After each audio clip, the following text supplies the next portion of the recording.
We're going to be solving compound inequalities. Inequalities containing and, okay, two inequalities such as h is greater than or equal to 52 and h is less than or equal to 72 form a compound inequality. A compound inequality containing and is only true if both inequalities are true. So if it says and, they have to both be true for the inequality to be true. The intersection is where these two inequalities overlap. Like if we graphed h is greater than or equal to 52 and h is less than or equal to 72. The intersection would be between 52 and 72. If h is in between those, then it's true. If h is greater than 52 but greater than 72 as well, then it wouldn't be true because it's not less than 72. Does everybody understand? So a compound inequality containing and, where it says and right here, they have to both be true. Like let's say h is 60. Is the inequality true? No. Yes, because it's greater than 52 and it's less than 72, right? It's between those. But let's say it's 80. Is h greater than or equal to 52? No. 80? Is, yes. But is it less than 72? No. So the inequality is false. Write this down. Alright, when you're solving a compound inequality, this is one of those that has and, because it's in between two certain numbers. And it says negative 2 is less than or equal to x minus 3, which is less than 4. We're going to solve it and then we're going to graph it. To solve it, we have to treat it like they're two separate inequalities, where we have negative 2 is less than or equal to x minus 3, and x minus 3 is less than 4. So what I do is I draw a line down both of them. What I do to the middle, I do to the outsides. So to undo minus 3, I add 3, cancels. But what I do to the middle, I have to do to both sides. Now, if that confuses you, then do them separate.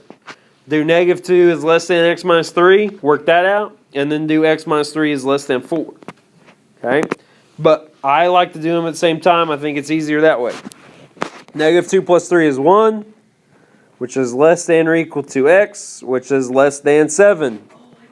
So x, the only way this inequality is true is if x is between 1 and 7. Just x itself? Yes. So it has to be Because let's put 0. Is 0 between 1 and 7? No. So if I plug 0 here, would this be a true inequality? No. 0 minus 3 is negative 3. Is negative 2 less than negative 3? No. So let's pick a number that is in between 1 and 7. Let's say 3. What is 3 minus 3? 0. Is 0 between negative 2 and 4? Yes. So x can only be 1, 2, 3, 4, 5, 6. 7. No, can't be 7 because it's less than. Oh, yeah. Gotcha. Okay, so let's graph it.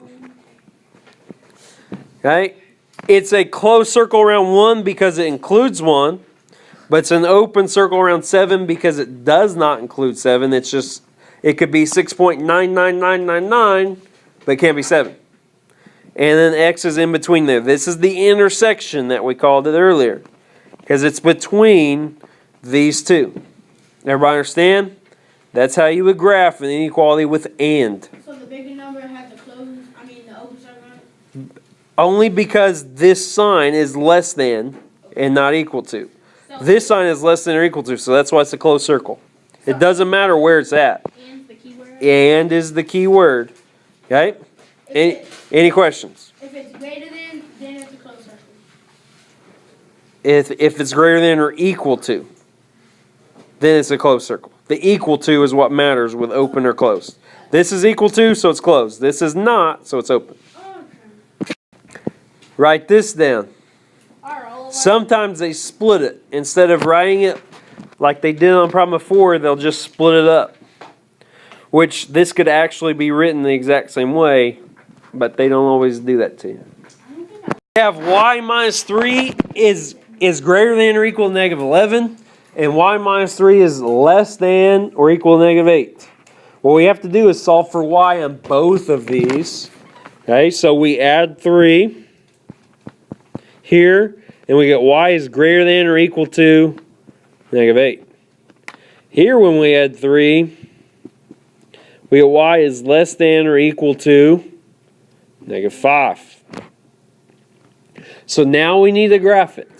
This is an and, so it has an intersection because it has to be true for both of these. So I'm going to graph negative 8. I'm going to graph negative 5. Okay? Y is greater than or equal to negative 8, so it's a closed circle. And which way does it go? To the right. Because it's greater than. Pick a number greater than negative 8. Negative 7. Or negative 5. Okay? But then it's y is less than or equal to negative 5. So it's a closed circle around negative 5, and it's going to the left. So the intersection is right here.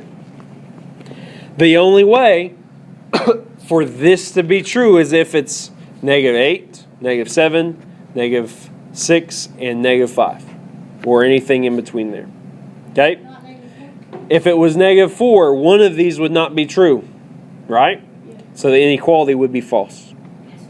Alright, I want you to write this down. This is inequalities containing or. When you have an inequality containing or, okay, it's true only if one of the inequalities is true. It's true if one inequality is true. Both of them do not have to be true. They can be, and you'll see that, but they don't have to both be true, just one of them. A union is the graph of these two inequalities. The intersection is where, with and, they met. In this case, they don't have to meet. So we call that a union. So write this down. You have negative 2m plus 7 is less than or equal to 13, or 5m plus 12 is greater than 37. What we do is we solve for m in both cases. So we subtract 7. 13 minus 7 is 6. Divide by negative 2. M, we have to change our sign. So m is greater than or equal to negative 3. Here we solve for m again. M again. Subtract 12. 5m is greater than 25. So we divide by 5. M is greater than 5. So what we do is we graph both of these. Okay, m is greater than or equal to negative 3. So it's a closed circle. Here, m is greater than 5. So it's an open circle and it goes to the right. Well, so does the other one. Shouldn't that be switched Okay. around? It should be 5 and So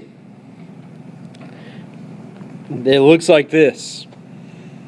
Now, because it has or, it doesn't have to satisfy both of them. It just has to satisfy one of them. 5, well, it would be 6 would satisfy both of these because it's greater than or equal to negative 3 and it's greater than 5. But we could also satisfy it with 0. 0 is greater than negative 3. Even though it's not greater than 5, it satisfies one of them. So this is what it looks like. This is the union of m is greater than or equal to negative 3 and m is greater than 5. Any questions? Write this down. This is a plus 1 is less than 4, or a minus 1 is greater than or equal to 4. So we subtract 1 to get a is less than 3, and we add 1 to get a is greater than or equal to 4. So let's graph it. 3, it's an open circle going to the left. And 4, it's a closed circle going to the right because it's greater than. Wait. Here's your assignment.